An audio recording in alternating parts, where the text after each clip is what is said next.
बिस्मिल्लाहिर्रहमानिर्रहीम। मैं अली रज़ा, आपका फिज़िक्स टीचर, और आज हम लोग स्टार्ट करेंगे 10th का चैप्टर नंबर 1, जो कि जिसका नाम है simple harmonic motion and wave.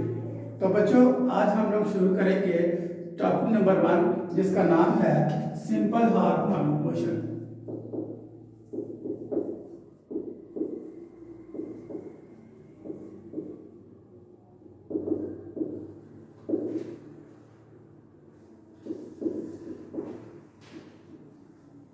Simple harmonic motion basically होता क्या है? सिंपल हार्मोनिक मोशन एक स्पेशल काइंड है। किसकी स्पेशल काइंड है? वाइब्रेटरी मोशन की या ऑसिलेटरी मोशन की।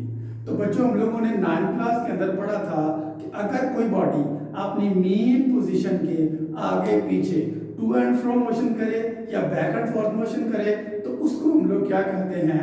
Vibratory motion. तो वाइब्रेटरी मोशन का एक और नाम है जिसका जो कि है ऑसिलेटरी मोशन।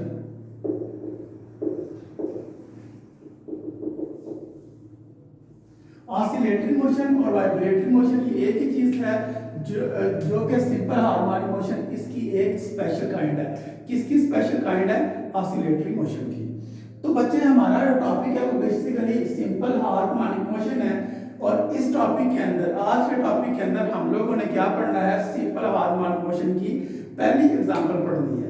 आपके टॉपिक के अंदर बेसिकली सिंपल हार्मोनिक मोशन की 3 एग्जांपल्स हैं, और जिनके अंदर जो सबसे पहली एग्जांपल है जो आज डिस्कस करेंगे उसका नाम है motion of mass attached to a spring। तो बच्चे, motion of mass attach to a spring, ये हमारी पहली एग्जांपल है। किसकी एग्जांपल है? सिंपल हार्मोनिक मोशन की, और वो हम लोग आज के टॉपिक के अंदर, आज के लेक्चर के अंदर डिटेल से डिस्कस करेंगे।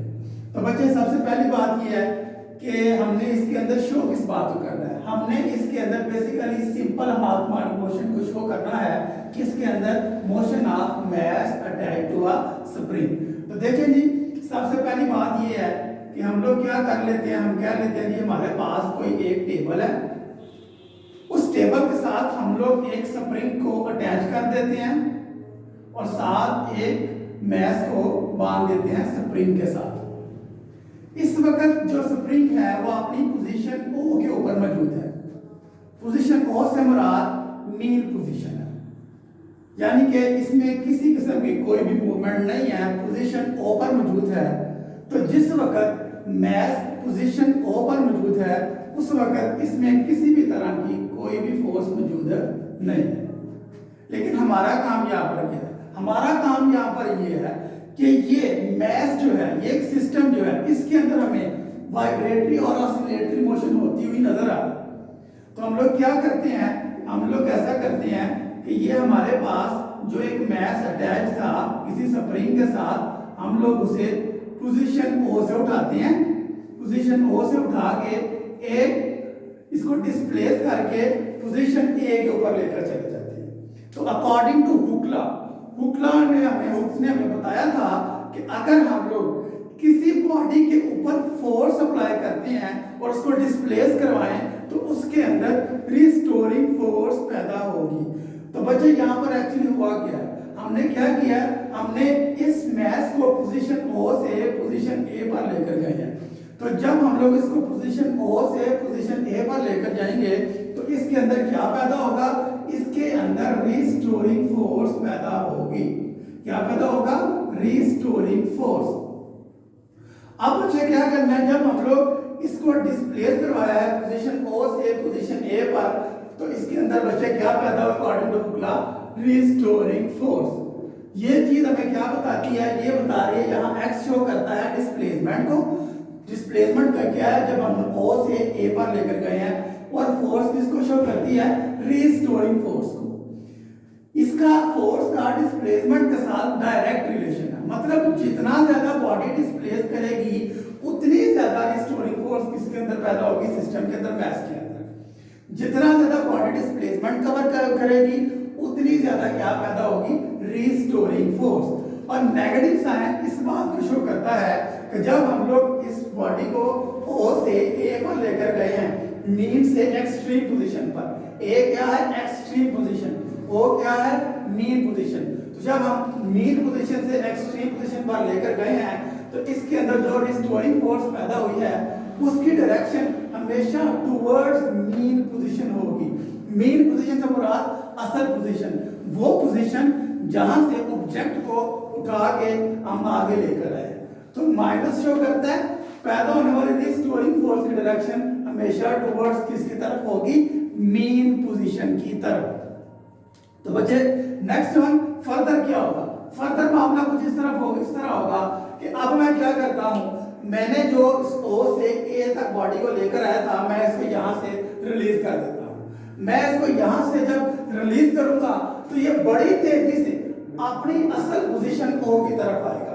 तो ये जब जो ही अपनी असल पोजीशन ओ पर आएगा तो वहां पर क्या होगा, वहां पर ये बेसिकली इनर्शिया की वजह से, इसकी वजह से इनर्शिया की वजह से अपनी पोजीशन ओ पर रुकेगा नहीं बल्कि इससे पीछे एक नई पोजीशन क्या नाम है उस पोजीशन का, बी पोजीशन, पोजीशन बी के ऊपर ये बॉडी चली जाएगी।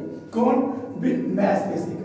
ऐसा क्यों है, ऐसा इसलिए हुआ है क्योंकि जब हम ओ से ए पर लेकर आए इसमें क्या पैदा हुआ, रिस्टोरिंग फोर्स। मैंने इसको ए से क्या किया, रिलीज किया, तो ये बड़ी तेजी से पीछे एक नई पोजीशन बी पर चला गया, ओ पर आकर नहीं रुका, किसकी वजह से, इनर्शिया की वजह से।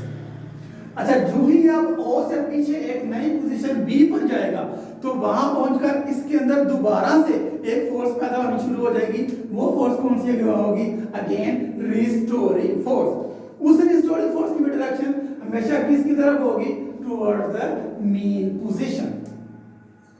तो बच्चे अब हमने इसको क्या किया, यहां से रिलीज कर दिया, ये वापस बी पर गया, हमने इसको छोड़ दिया। तो ये क्या करेगा, अपनी मीन पोजीशन के आगे पीछे तब तक मूव करता रहेगा जब तक इसमें मौजूद रिस्टोरिंग फोर्स मुकम्मल तौर पर खत्म नहीं हो जाती। तो हमने शो क्या करना था, हमने इसके अंदर यही चीज शो करनी थी कि कोई बॉडी क्या करे, एग्जीक्यूट करे, वाइब्रेट करे। कहां पर वाइब्रेट करे, अपनी मीन पोजीशन के आगे पीछे।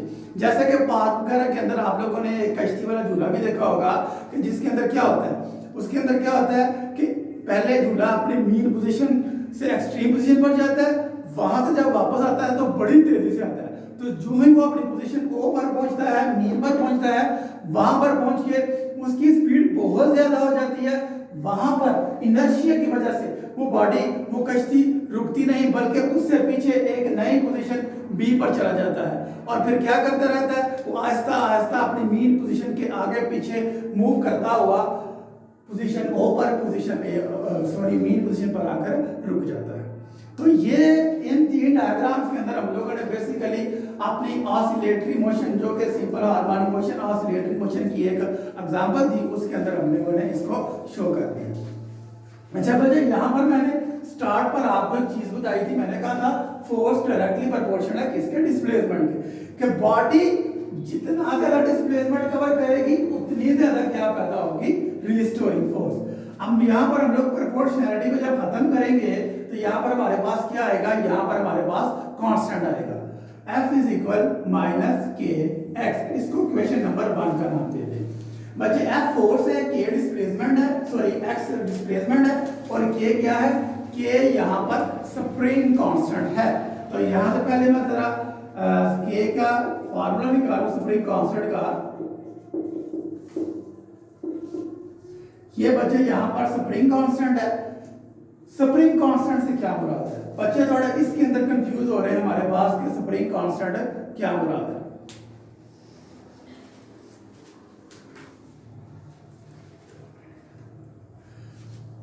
तो इसमें हमारे पास स्प्रिंग कांस्टेंट क्या है, the ratio between force and displacement. Ratio between force and displacement से बेहतर बच्चे इस तरह कुछ बात है कि आप लोगों को पता है कि स्प्रिंग सारे एक तरह के नहीं होते। कुछ स्प्रिंग जो होते हैं वो बाइक्स के अंदर यूज होते हैं, अब उन पर ज्यादा फोर्स अप्लाई करनी पड़ती है उनको खींचने के लिए, और कुछ जो स्प्रिंग है वो सॉफ्ट होते हैं, तो वो यूज कहां पर होते हैं, वो यूज होते हैं बॉल पेन के अंदर। तो बच्चे बात कुछ इस तरह है कि जो स्प्रिंग कांस्टेंट है वो बेसिकली डिपेंड करते हैं स्टिफनेस ऑफ द स्प्रिंग के ऊपर। तो जैसे मैंने आपको बात पहले की है कि स्टिफनेस ऑफ स्प्रिंग क्या चीज है। स्टिफनेस ऑफ स्प्रिंग हमारे पास यही चीज है कि कुछ स्प्रिंग जो सॉफ्ट होते हैं और कुछ स्प्रिंग जो होते हैं वो हार्ड होते हैं। तो K is equal minus F over x, इसका अगर हम लोग ये यहां पर हमारे पास क्या है, इसका यूनिट है, इसका यूनिट है। तो बच्चे हम लोग यहाँ पर बात कर रहे थे बेसिकली स्प्रिंग कांस्टेंट की। तो स्प्रिंग कांस्टेंट जो होता है वो डिपेंड करता है स्टिफनेस ऑफ स्प्रिंग पर। स्टिफनेस ऑफ स्प्रिंग के अंदर मैंने अभी बात की थी कि कुछ स्प्रिंग सॉफ्ट होते हैं हमारे पास और कुछ स्प्रिंग हार्ड होते हैं। तो इसके अलावा आप लोगों को ये 9th क्लास के अंदर हम लोगों ने पढ़ा था कि जब भी फोर्स नेट फोर्स अप्लाई की जाती है तो वहां पर बेसिकली लाजमी सी बात है कि हमारे पास according to Newton second law acceleration लाजमी से पैदा होता है। तो ये हमारे पास एक एक्सप्रेशन ये भी आ रहा है F इज इक्वल m में, इसको हम लोग दे देते हैं इक्वेशन नंबर 2 का नाम।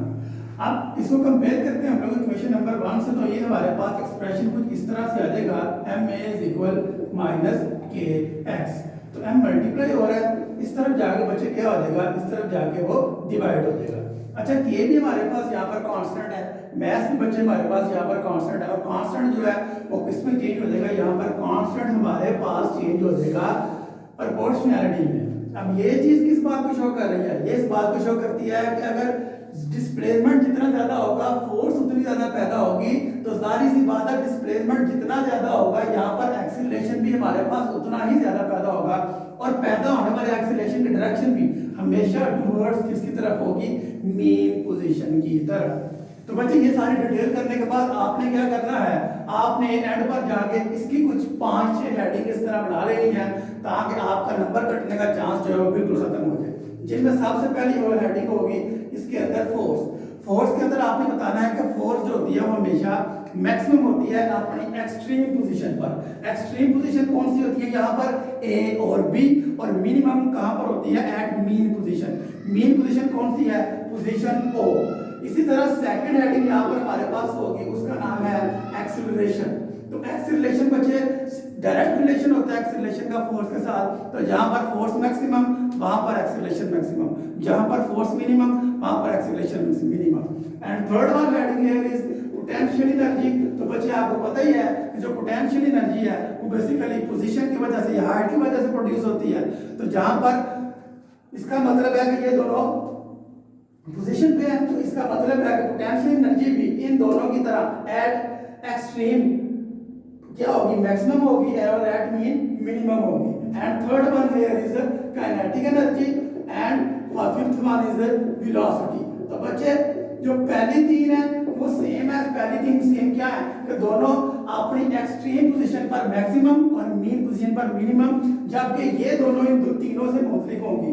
वेलोसिटी बच्चे मैंने स्पीड की बात की थी, जब हम इसको ओ से ए पर लेकर आए, यहां से छोड़ा, बड़ी तेजी से वापस पोजीशन ओ पर गया, पोजीशन ओ पर इसकी स्पीड मैक्सिमम हो गई थी। इसका मतलब है कि जो वेलोसिटी है वो एट मीन पोजीशन मैक्सिमम होती है और एट एक्सट्रीम पोजीशन मिनिमम होती है। इसी तरह हमारी जो काइनेटिक एनर्जी है वो भी basically similar like velocity and last one हम लोगों ने यहाँ पर टाइम पीरियड की एडिंग करनी है।